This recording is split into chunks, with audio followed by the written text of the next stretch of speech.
Hello, athletes, and welcome to the Age Group Non-Draft Open Pre-Race Briefing. My name is Brian D'Amico. I will be your webinar. So this event is part of the larger event festival, which is termed the Sarasota Bradenton Triathlon Festival. So over the course of the weekend, there will be 6 total races. There'll be elite men race, an elite women race, an elite para-triathlon race, an age group draft legal world qualifier race, your race in which you're racing in the age group non-draft open race, as well as the collegiate women East Regional qualifier. So a lot going on over the weekend. Over the course of 2 days, we'll have 6 races. This pre-race briefing is meant to give you all the specific details that you may need for your race to ensure that you have a safe and successful race. So going through the schedule of events, beginning with Friday, October 6th. So you'll have 2 opportunities to pick up your packet with your race occurring on Sunday. So packet pickup will be open at Nathan Benderson Park from 11 a.m. to 6 p.m. In the registration tent, which is next to transition. Additionally, the expo will be open from 11 a.m. to 5 p.m. and we will be offering an age group swim course familiarization taking place at the swim start. Very important to note that you must pick up your packet prior to doing this and wearing a swim cap for the familiarization for safety purposes. Shifting to Saturday, October 7th, packet pickup will continue from 10 a.m. to 6 p.m. You must pick up your packet prior to race day. So this is your last opportunity to pick up your packet on Saturday. We will have a mandatory non-draft bike check-in. So all athletes are required to check their bikes in the day before they're racing on Sunday. So that will take place from 1 p.m. to 6 p.m. again at Nathan Benderson Park in the age group transition area. Sunday, October 8th, which is race day, transition will be opened from 5:30 to 7 o'clock a.m. The men will begin in a mass start in water with a hand on the dock with red caps at 7:10 a.m. Women will start 10 minutes later at 7:20 a.m. So please make sure you're at the start at least 10 minutes prior to your wave start. As soon as the men go off in the first wave, we will let the women onto the dock, jumping in the water feet first for a quick swim warm-up prior to beginning at 7:20 a.m.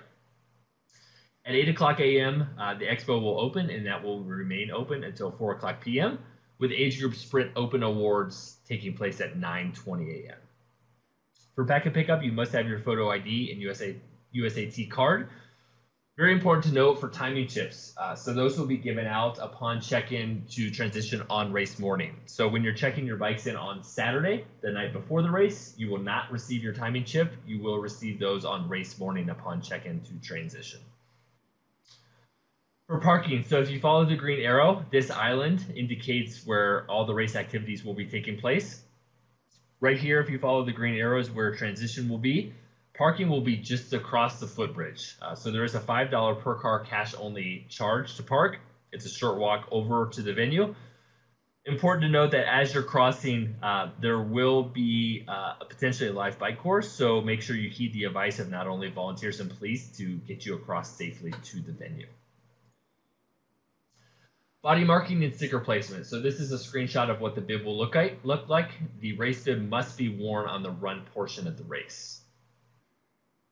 Your bike sticker, which is outlined with the thick red box, will need to go either on your horizontal tube or your seat post. So that must be, upon checking your bike into transition, must be adhered to your bike. These 2 that are highlighted with the red box are your helmet labels. So you need to have a minimum of 1 of those on your helmet as indicated by the picture at the bottom of the slide. Additionally, these must be on your helmet upon check-in to transition.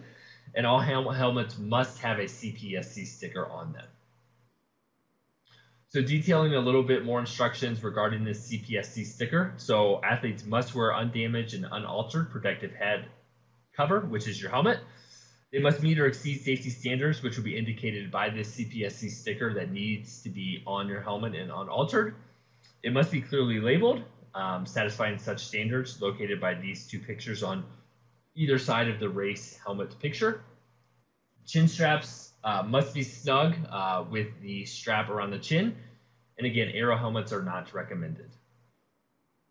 Body marking and sticker placements specifically for the bag drop label. So you'll be receiving a clear plastic bag upon check-in. Once you receive this clear plastic bag, you can adhere your bag drop label to that bag. Our volunteers will check that during the race. And then upon completion of the race, you can head over to the bag check tent directly adjacent to transition to check your bag back out. For body marking, all athletes will receive a quad set of temporary body marking tattoos in your race packet. These should be put on the outside of either arm as well as on the outside of either calf. For racking, all athletes will have an assigned rack position. They'll be marked with your race number. Your front wheel should be down on the side that your number is visible on. So looking at this slide here, for example, athlete 492, you will see their rack sticker is facing you if you're looking at this slide. Their bike is also bike 492. They've chosen to rack by their saddle to begin the race with their front wheel down on the side that their number is facing them. Timing chips must be worn around the ankle, and they will be handed out upon check-in into transition on race morning, as I've mentioned prior. Upon completion of the race, those timing chips will be collected at the finish line by not only our staff, but also volunteers. You'll be receiving your swim caps that must be worn during your specific wave of the race during packet pickup. Your race number will be already written on those swim caps to identify you as you're completing the swim portion of the race, and you must wear those assigned swim caps during the race. Bike check-in for the age group open will be on Saturday from 1 p.m. to 6 p.m. and that is a mandatory bike check-in. You must have your wristband and bike number on. We will be offering bike support via Village Bikes at transition before the race, and again, only athletes will be permitted into transition. Quickly highlighting the venue map. So located at the top is the address of Nathan Bitterson Park. You'll be parking if you look at the southeast corner or bottom right corner of this map. This is where your parking will take place. Your first crossing to get you over to the venue safely and successfully. And then kind of looking at the key area. So number 7, which is directly by the water, will be your transition area. Number 8 will be the bag check tent. And number 9 will be age group registration and packet pickup tent. Number 5 is a great viewing opportunity to not only see the finish and elite transition area, but also oversee the swim course. So those are the grandstands. Directly west of those is the finish line area marked by number 4, and the awards will take place on this sandy beach directly between the elite transition and the swim course. Additionally, the expo area and the volunteer info tent will be located around this area, which is 11 and 6, which our staff will be able to answer any questions that you may have. A quick overview of the courses. So this combines all the courses into one. So this gives a quick overview, but in the following slides, I will dive into specific courses and kind of the flow of race traffic and how things need to happen on race day. So the swim course will be a 1-lap, 750-meter course. As of September 9th and also September 21st, the water temperature was 86 degrees. It will be a mass in-water start with a hand on the floating dock. Athletes will be swimming in a counterclockwise loop with the orange can buoys on their left shoulder. There will be support on water via boats, lifeguards, and personal watercraft. And again, please be at the start no later than 10 minutes before your scheduled wave start. So looking at the swim course, this thick black line is the dock, so we'll allow those athletes in the wave starting onto that. They will jump in the water feet first. Once the horn sounds, they will swim north around the 3 orange can buoys, swimming on the outside of those, keeping those on the left shoulder. Athletes will then head back south with 3 quick left-hand turns with orange buoys again on the left shoulder, and they will exit between 2 orange or yellow buoys and head into transition. For the bike course, it's a 3-lap 18K bike course, which will be closed to traffic. The course will flow in a counterclockwise fashion. There will be no aid station on the course, and athletes are responsible for counting their own laps. Very important to know that laps are completed on Cattleman Road. Upon completion of that 3rd lap, athletes will take a left back onto the island to transition. So as you're approaching that junction where you're either going to stay straight to your 2nd and 3rd laps, or upon completion of your 3rd lap, make the left-hand turn into transition, it will be delineated by cones as well as a large sign. As you're approaching that sign, it'll be an arrow pointing to your left if you're riding that says to transition, or your right as you're riding that says to next lap. So detailing this bike course from exiting the swim, you will exit the swim, a short run into transition. You will then hop on your bike. You will mount approximately at this location, head out with a couple quick turns before making that left-hand turn onto Cattleman Road. You'll then make another left-hand turn and we'll be traveling on the west side of the lake before rejoining Cattleman Road. This is the area that I was speaking of. So as you approach this area, again, all athletes are required to do 3 laps.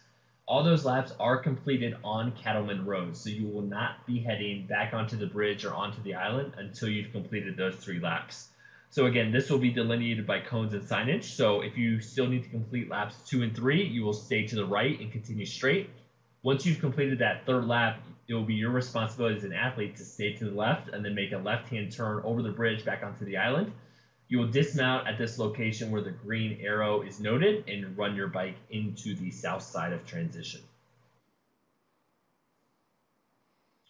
For bike position rules from the lead official Rob Lee, so you must ride to the right side of your lane. You need to keep 3 bike lengths between both yourself and the cyclist in front of you.